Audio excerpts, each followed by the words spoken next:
পাঁচখানা আমল, যে আমল কটা পাঁচটা করলে ইনশাল্লাহ আপনি জান্নাতে ঘর পাবেন।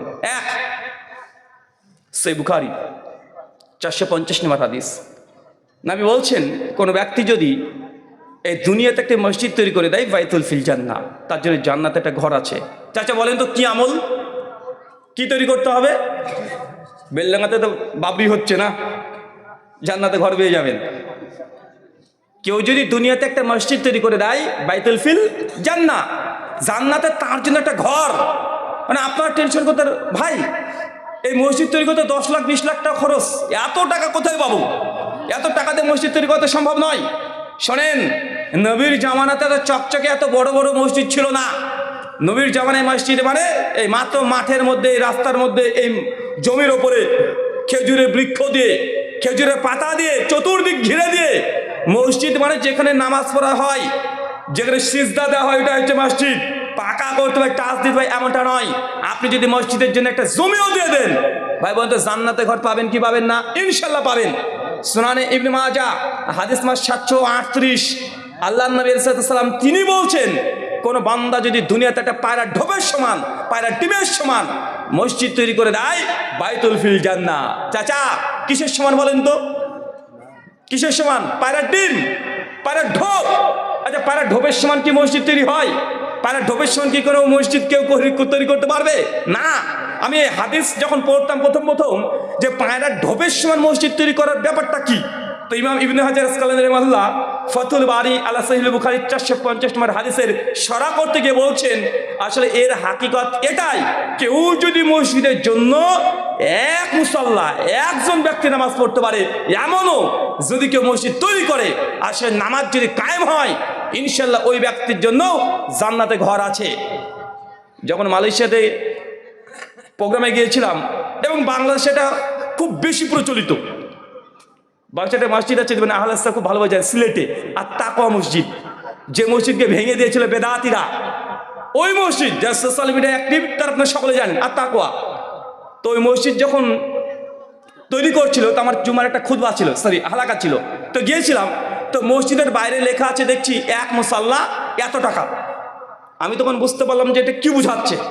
কমিটিকে বললাম যে দাদা এখানে লেখা আছে এক মুসাল্লা এত টাকা, তো এটা কি? উনি তোকে বলছে, রুহুল আমিন ভাই, আমাদের মসজিদ যে নতুন তৈরি করব, প্রায় 400 মানুষ একসঙ্গে নামাজ পড়বে একতলাতে, 4 তলা ফাউন্ডেশন, প্রায় 1.5 থেকে 2,500 মাসের আমরা করছি। তো এখানে এক মুসাল্লা মানে একজন মুসলমান, একজন মানুষ নামাজ পড়ার জন্য যতটুকু জায়গা লাগে, মানে একটা জায়নামাজ, এক জায়নামাজ মানে কতটুকু? 2 ফিট বাই 4 ফিট। উনি বলছেন যে 2 ফিট বাই 4 ফিট মসজিদে কত টাকা খরচ হবে, তা সিমেন্ট, বালি, ইট, রড, রং মিস্ত্রি যা আছে টোটাল খরচ কত হবে। আমরা ইঞ্জিনিয়ারকে ডেকে ওই স্কোয়ার ফিট হিসেবে মাপ করে নিয়েছি। তো ইঞ্জিনিয়ার সাহেব বলেছে যে 70,000 বা 75,000 টাকা। তার জন্য লেখা আছে এক মুসাল্লা 75,000 টাকা, 2 মুসাল্লা 1.5 লাখ টাকা। তা আমাদের এখানে সিস্টেম হচ্ছে এইটা, যারা দান করতে চায় তারা একটা মুসাল্লা কিনে নেবে, মানে 75,000 টাকা দিয়ে দিল। তাহলে অন্তত সে বলতে পারবে যে না, আমি এই মসজিদে একজন মানুষের নামাজ পড়ার জন্য জায়গা দিয়েছি। কথা বুঝতে পারলেন না? আরে বেদাতি যারা আছে, ওদের বাপ মারা গেলে 40 খানা করে, লাখ লাখ টাকা তারা খরচ করে, 2-3টে গরু জবাই করে দেয়। কিন্তু আপনি তো আহলুল হাদিস, আরে আপনি তো সালাফি, আমরা তো বেদাত করি না, আমরা বেদাতের বিরুদ্ধে বলি। কিন্তু বাপ মারা গেছে, তার ওয়ারিশ সম্পত্তি জমি পাচ্ছেন, বাপের সম্পত্তি ভোগ করছেন, কিন্তু বাপের জন্য এক মুসাল্লা দান করা যায় কি যায় না? কথা বলেন, পারবো কি পারবো না? ইনশাল্লাহ পারবো। নিয়াত করে নেন যে আল্লাহ, এই দুনিয়াতে আমার মৃত্যুর আগে এই দুনিয়াতে একটা বড় মসজিদ তৈরি করতে না পারলেও একজন মানুষ যেন নামাজ পড়তে পারে, ঠিক ওই পরিমাপের টাকা আমি মসজিদের নিয়াতে দান করে দেবো। করবো তো ইনশাআল্লাহ? বাঙালি ইনশাল্লাহ বলতেও ভয় পাই, যে ইনশাল্লাহ যদি বলে দিয়ার যদি সঙ্গে সত্যি সত্যি টাকা দিতে হয়, মানে আমাদের ভয় এখানে, যদি ইনশাল্লাহ বলার কারণে সত্যি সত্যি টাকা দিতে হয়, মানে এখানেও ভয়। আরে ভাই অন্ততপক্ষে নিয়াত তো করতে পারে। আজকে আপনার এই হালাত, আল্লাহ সুবহানাহু ওয়া তাআলা ভবিষ্যতে আল্লাহ আপনার হালাত পরিবর্তন করে দিতে পারে। পারে কি পারে না? পারে কি পারে না? আরে নিয়াত তো করেন যে দুনিয়াতে আমি গোটা 100 মানুষের নামাজ পড়ার জায়গা করতে পারবো না, বড় মসজিদ তৈরি করতে পারবো না, আরে বাবরি মসজিদ তৈরি করতে পারবো না, কিন্তু একজন মানুষের নামাজ পড়ার মতো ব্যবস্থা তো করতে পারবো। কত টাকা লাগতে পারে? 30,000, 35,000, 40,000 টাকা। আরে বাপ মারা গেছে, বাপের জন্য তার ওই টাকাটা দান করে দেন। যে এই মসজিদে আমি এই টাকাটা দিলাম, যেটা এক মুসাল্লা সমপরিমাণ করবেন ইনশাআল্লাহ। শোনেন, একটা পয়েন্ট আপনাকে বলে দিই, জিন্দেগিতে কখনো কেউ যদি কখনো মসজিদের জন্য আপনার কাছে আসে, খালি হাতে ফেরত দেবেন না। 1 টাকা হলেও শরিক হবেন, 1 টাকা হলেও। টাকা যদি না থাকে, ওর ব্যাগের মধ্যে খালি হাত পুরে দেন, পুরে দোয়া করেন, আল্লাহ তুমি রাজ্জাক, আজকে আমার কাছে 1 টাকাও নেই, কিন্তু যারা দান করেছে আল্লাহ তুমি দানে তুমি বরকত দিয়ে দাও। ইনশাল্লাহ এর জন্য আপনি নেকি পাবেন। পাবেন কি পাবেন না? আপনার আমলে যেন এই আমল না থাকে যে আপনি কোনোদিন কেউ চাইতে এসেছে মসজিদের জন্য টাকা আর আপনি দেননি, এরকম যেন আপনার আমল না থাকে। বেদাতি মসজিদ হলেও টাকা দান করবেন, ফিরত দেবেন না। বেদাতিদের মাদ্রাসায় দেবেন না টাকা। কোথায় দেবেন না? মাদ্রাসা। কেন? মানে বেদাত শিক্ষা দেওয়া হবে, বেদাতের আহ্বান করা হবে। কিন্তু মসজিদ আল্লাহর ঘর। কার ঘর? আল্লাহর ঘর। এই মসজিদে ইনশাল্লাহ টাকা আপনি কন্টিনিউ দিতে থাকবেন, সেই হোক। আমল নাম্বার 2, সুনান দারিমি হাদিস নাম্বার 1674, আল্লাহ নবী তিনি বলে দিয়েছেন, কোনো ব্যক্তি যদি প্রতিদিন 10 বার সূরা ইখলাস পড়ে, কতবার চাচা? কি সূরা? ইখলাস। বাইতুল ফিল জান্নাহ, তার জন্য জান্নাতে ঘর আছে। 10 বার সূরা ইখলাস। ইখলাস জানা আছে? আমাদের বাঙালি প্রবলেম কি জানেন? যে আমরা সূরা মুখস্থ করি, নাম মুখস্থ করি না। যদি বলি যে চাচা সূরা ফিল বলেন তো চাচা বলে ফিল আবার কি সূরা গো, আমি তো মওলানা না, বলতে পারবো না। যদি বলি চাচা আলাম তারা কাইফা ফালা বলেন তো, অমনি গট গট করে মুখস্থ বলে দিবে। আছে না নাই? মানে সূরা মুখস্থ করি, নাম মুখস্থ করি না। তো সূরা ইখলাস কোনটা চাচা? ওই যে 3 কুলের প্রথম কুল, কুল হুয়াল্লাহু আহাদ, বলো তিনি আল্লাহ এক এবং অদ্বিতীয়। আল্লাহুস সামাদ, তিনি আল্লাহ কারো মুখাপেক্ষী নন। লাম ইয়ালিদ ওয়া লাম ইউলাদ, তিনি আল্লাহ কাউকে জন্ম দেননি, তিনিও কারো কাছে জন্ম নেননি। ওয়া লাম ইয়াকুল্লাহু কুফুয়ান আহাদ, সে আল্লাহ সমকক্ষ সমতুল্য কেউ নেই। কেউ যদি এই সূরা ইখলাস প্রতিদিন 10 বার পাঠ করে, নবী বলছেন তার জন্য জান্নাতে ঘর আছে। মায়েরা, হুজুর প্রশ্ন, আমরা মেয়েরা প্রত্যেক মাসের 6 দিন, 5 দিন, 7 দিন আমরা ঋতুস্রাব অবস্থায় থাকি, মেন্স পিরিয়ড অবস্থায় থাকি। এই সময় কি আমরা সূরা ইখলাস তাহলে পড়বো? জি। যদি মাথায় মুখস্থ থাকে তাহলে জিহ্বা নড়িয়ে নড়িয়ে শব্দ না করে আপনি পড়তে পারবেন, কোনো সমস্যা নেই। এই সময়তে কোরআন মাজিদকে টাচ করা যাবে না। কি করা যাবে না? কোরআন মাজিদকে টাচ করে পড়া যাবে না। এই সময় হজ উমরা তাওয়াফ করা যাবে না, নামাজ পড়া যাবে না, রোজা রাখা যাবে না। বাকি এই কাজ, দোয়া, জিকির, তাসবিহ, তাহলিল যদি মুখস্থ থাকে, আপনি মুখস্থ বিদ্যা থেকে পড়তে পারবেন।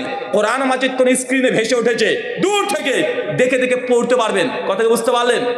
প্রশ্ন, হুজুর কোন সময় পড়বো? চাচা নির্দিষ্ট কোনো সময় নেই, যে কোনো সময় 24 ঘন্টার মধ্যে 10 বার সূরা ইখলাস যদি পড়েন, ইনশাআল্লাহ এই আমলের দরুন জান্নাতে ঘর পাবেন। অনেকে আবার ভাবছেন যে রুহুল আমিন ভাই কি বলছেন, অলরেডি 8 বার পড়ে ফেলেছি, কারণ মুখস্থ আছে, আর মনে মনে স্বপ্ন দেখছে জান্নাতে আজকে ঘরের ছাদ ঢালা চলছে। এটা একদিন পড়লে হবে না, এটা খাস আমল, মৃত্যুর আগের দিন পর্যন্ত হতে হবে। কত কি বুঝতে পারলেন? হঠাৎ করে আজকে একদিন করে দিলেন আর জান্নাতে ঘর পেয়ে গেলেন, ব্যাপারটা এমন না। মানে এটা আপনার খাস আমল, গোপন আমল, কেউ জানে না, আপনি একাই করেন। 3 নম্বর আমল, সুনান তিরমিজি হাদিস 415, নবী বলছেন কেউ যদি প্রতিদিন 12 রাকাত সুন্নাত নামাজ পড়ে, কত রাকাত? কত রাকাত? 12 রাকাত, বাইতুল ফিল জান্নাহ, তার জন্য জান্নাতে ঘর। 12 রাকাত কোন সময়? জোহরের আগে 4, পরে 2, মাগরিবের পরে 2, এশার পরে 2, ফজরের আগে 2। এই 12 রাকাত কেউ যদি নামাজ পড়ে, তার জন্য জান্নাতে ঘর আছে ইনশাআল্লাহ। হুজুর প্রশ্ন, আজকে ফজরে মসজিদে ঢুকতে একটু লেট হয়ে গেছে, গিয়ে দেখছি ইমাম সাহেব ফরজ নামাজের জামাতে দাঁড়িয়ে গেছে, এখন তো সুন্নাত পড়া হয়নি, কি করব? চাচা ডাইরেক্ট গিয়ে ফরজ নামাজের জামাতে শামিল হন, কারণ একামত যদি পড়ে যায় ফরজ ব্যতীত অন্য কোনো নামাজ নাই। বুখারী 428 নম্বর হাদিস। অতএব আপনি আগে ফরজ নামাজের জামাতে শামিল হয়ে যান। সালাম যখন শেষ ফুরিয়ে দিয়েছে, নামাজ শেষ করে দ্রুত আগেকার 2 রাকাত সুন্নাত পড়তে পারেনি, এখন পড়ে নেবেন। কথা বুঝতে পারলেন? কিন্তু 2 রাকাত সুন্নাত, এই 12 রাকাত সুন্নাত মিস করা যাবে না। ও বাপ যদি মারা যাবে সেই দিনও আপনাকে পড়তে হবে, পড়বেন। শুধু যখন মুসাফির হয়েছেন এটা বাদ দিয়ে, কসর ব্যতীত, যুদ্ধের ময়দান ব্যতীত, কিছু জায়গা আছে যে জায়গাতে পড়ার প্রয়োজন নেই, যেন আল্লাহ ছাড় দিয়েছে, নবী ছাড় দিয়েছে, কিন্তু বাড়িতে আছেন, নামাজ কসর হয়নি, 12 রাকাত সুন্নাত মিস করবেন না। যদি না করেন কি পাবেন কথা বলেন? জান্নাতে ঘর ইনশাআল্লাহ পড়বো তো। আমাদের আহলে হাদিস ভাইরা এখানে গাফিলতি বেশি করেন। হানাফি ভাইরা এই আমলটা মরে গেলেও ছেড়তে যায় না, ওরা সুন্নাত নামাজ কখনো ছাড়েই না, বরং তারপরে 2 রাকাত বসে বসে নফল নামাজও পড়ে। আর আমাদের আহলে হাদিস ভাইরা ওই ফরজ নামাজ পড়ে অনেকে উঠে চলে যায়, যায় কি যায় না? না, এই সুন্নাত মিস করবেন না, জান্নাতে ঘর আছে ইনশাআল্লাহ, অনেক বড় ফজিলত। 4 মুসনাদ আহমদ হাদিস নাম্বার 16103, আল্লাহ নবী বলছেন তুমি যখন নামাজে দাঁড়াবে কাদের সঙ্গে কাঁধ, পায়ের সঙ্গে পা লাগিয়ে দাঁড়াও, মাঝখানে ফাঁকা বন্ধ রাখো। আবু দাউদ 667 নম্বর হাদিস, নবী বলছেন মাঝে যদি ফাঁকা থাকে শয়তান প্রবেশ করে। আবু দাউদ 668 নম্বর হাদিস, একদম সীসা ঢালা পাঁচের মতো দাঁড়িয়ে থাকো। মুসনাদ আহমদ 16104 নম্বর হাদিস, নবী বলছেন কেউ যদি এইভাবে জামাতে সালাত আদায় করে বাইতুল ফিল জান্নাহ, তার জন্য জান্নাতে একটা ঘর আছে। চাচা, নামাজে যখন দাঁড়াবেন কাদের সঙ্গে কাঁধ, পায়ের সঙ্গে পা লাগিয়ে দাঁড়াবেন, মাঝখানে যেন কোনো ফাঁকা না থাকে, একদম পাঁচিলের মতো একদম সেটে দাঁড়িয়ে যাবেন। কিন্তু আপনি কি করেন, আপনার যদি কাঁধের সঙ্গে কাঁধ লাগিয়ে দিই, আমার বয়স কম বলে নামাজের পর আপনি বলে ওঠে বিয়াদবের বাচ্চা, বিয়াদব তোর বাপের চেয়ে বয়স আমি বড়, জানিস তুই পা দিলি মানে, বলেন কি বলেন না চাচা? জি না চাচা, এটা বলা যাবে না, এটা সুন্নাত, এটা সুন্নাত। আবার অনেকে আছে কাঁধের সঙ্গে কাঁধ লাগাচ্ছি, পায়ের সঙ্গে পা দিচ্ছি, ও পা সরিয়ে নিয়ে চলে যায়, আবার দিই আবার সরায়, মানে পারলে মসজিদের দেওয়াল ভেঙে নিচে নামবে, দেখা যায় কি যায় না? আবার এটাকে বলে বিয়াদবি। আরে বিয়াদব না, এটা সুন্নাত। আরে সহিহ বুখারী 725 নম্বর হাদিস, বিভিন্ন জায়গায় ডজনখানিক হাদিস আছে। অতএব কাঁধের সঙ্গে কাঁধ, পায়ের সঙ্গে পা লাগিয়ে নামাজ পড়বেন। এই হাদিস আবার যে স্ত্রীর সঙ্গে আবার আমল করতে শুরু করে দিন না। বউকে গিয়ে দেখা যায় বলছে দেখেন হুজুর তো বলেছে কাঁধের সঙ্গে কাঁধ, পায়ের সঙ্গে পা লাগাতে হবে, আসো তুমি কাঁধের সঙ্গে কাঁধ লাগিয়ে দাও। ওটা স্ত্রীর কাছে গিয়ে করেন না যেন, ওর কাঁধের সঙ্গে কাঁধ, পায়ের সঙ্গে পা লাগালে কখনো আপনার অজু ফরজ করে দেয়, মানে ও যতই আপনার বউ হোক কোথায় দাঁড়াবে, ওকে পেছনে রাখবেন। কারণ পুরুষের জন্য প্রথম কাতার উত্তম কাতার, আর নারীর জন্য শেষ কাতার উত্তম কাতার। স্ত্রী হলেও পেছনে রাখবেন, এটা তাদের অপমান করার জন্য নয়, বরং আপনার নামাজের একাগ্রতা নষ্ট হয়ে যেতে পারে। কারণ নেগেটিভ পজিটিভ এক জায়গাতে চলে আসলে কিছু হতে পারে, কি পারে না কথা বলে, কিছু একটা দম করে আগুন বাস করে যেতে পারে। তাই একটু দূরে থাকার চেষ্টা করবেন নামাজে, ইবাদতের জায়গায় আল্লাহর সঙ্গে কানেকশন করেন, স্ত্রীর সঙ্গে কানেকশনের প্রয়োজন নেই। এই আমল নাম্বার 5 সুনান তিরমিজি হাদিস নাম্বার 1021, আল্লাহ সুবহানাহু ওয়া তাআলা একদিন মালিকুল মউত মৃত্যুর ফেরেশতাকে ডাকছেন, ডেকে বলছে মালিকুল মউত, আজকে তুমি অমুক ব্যক্তির রুহটাকে কবজ করেছো? তো আজরাইল ফেরেশতা বলছে জি আল্লাহ, তার রুহটাকে কবজ করেছি। আল্লাহ আবার বলছে মালিকুল মউত, তুমি কি আজকে অমুক গ্রামের অমুক ব্যক্তির কলিজার টুকরা সন্তান ছোট্ট সোনামণি তার রুহটাকে কবজ করে নিয়ে এসেছো? মালিকুল মউত আজরাইল ফেরেশতা বলছে আল্লাহ, আজকে আমি তার রুহটাকে সত্যি কবজ করে এনেছি। আল্লাহ তখন বলছেন আজরাইল, যেই সময় তার সন্তানের রুহটাকে কবজ করেছো তার পিতামাতা সেই সময় কি বলছিল? আজরাইল ফেরেশতা বলছে আল্লাহ, তার পিতামাতা এত ধৈর্যশীল, এত সবরশীল, তার সন্তান মারা গেছে, অথচ সেই সময় সে জবান থেকে বলছে আলহামদুলিল্লাহ, ইন্না লিল্লাহি ওয়া ইন্না ইলাইহি রাজিউন। আল্লাহ তখন বলছেন যে মালিকুল মউত, আমার এই বান্দা তার এই কঠিন মুহূর্তেও, এই কষ্টের সময়তেও আমার প্রশংসা করতে ভুলে নাই, যাও তাকে জানিয়ে দাও তার জন্য আমি আল্লাহ জান্নাতে একটা ঘর রেডি রাখলাম, যে ঘরের নাম বাইতুল হাম, প্রশংসিত সেই ঘর। এই হাদিস থেকে কি বুঝলেন? হাদিসের ফল কথা হচ্ছে এইটা যে আপনি যতই কষ্টের সময় হোক, যতই আনন্দের সময় হোক, যে হারাতে হন, কার প্রশংসা হবে? কার প্রশংসা? আল্লাহর প্রশংসা করতে হবে। তার মানে এই নয় যে কেউ মারা গেলে আলহামদুলিল্লাহ বলবেন, মানে আপনার কলব এমনই হয়ে গেছে, জীবনে যাই ঘটুক ও অটোমেটিক জিভ থেকে আলহামদুলিল্লাহ বেরিয়ে যায় অটোমেটিক, মানে এরকম তাকদের প্রতি ভরসা। আপনার কলব হৃদয় এমন, আজকে ওয়াজ শুনতে এসেছেন, সাইকেলটা রেখেছিলেন, কে নিয়ে চলে গেছে, সাইকেল খুঁজে পাচ্ছে না, হারিয়ে গেছে মনে হয়, মানে আপনার কোনো ব্যাপারই না, আরে হারিয়ে গেছে, গেছে গেছে, আরে চারিছে, যদি ভাগ্যে থাকে আবার পাবো। আপনি টুক করে 10 টাকাতে টুকটুকি ধরে বাড়ি চলে গেলেন, মানে আল্লাহ হারিয়ে গেছে গেছে। আরে নবী তো বলেছে যদি কোনো কিছু হারিয়ে যায় সে দান সাদকা হয়ে যায়, তো গিয়েছে গিয়েছে, মানে আপনার কোনো টেনশনই নাই। যদি এমন যদি কল্প যদি হয়ে যায়, তার দিনের প্রতি যদি এমন ভরসা হয়ে যায়, আল্লাহর নবী বলছেন এই ব্যক্তির জন্য জান্নাতে ঘর আছে। ইনশাআল্লাহ 5টা আমল করবো তো? শেখ চলে এসেছে, শোনেন 5খানা আমল মনে থাকবে ইনশাআল্লাহ। আচ্ছা কি কি বললাম শুধু হেডলাইনটা বলেন, আমলগুলোর নাম বলেন, দে ছুটি বলেন, শেখ দিয়ে দিবে উত্তর। জি বলেন, 5খানা আমলের নাম বলেন, শুধু আমলগুলোর নাম বলেন। আচ্ছা দাঁড়ান তো, 50 পার হয়েছে? বয়স কত তাই বলেন? মাশাআল্লাহ 49।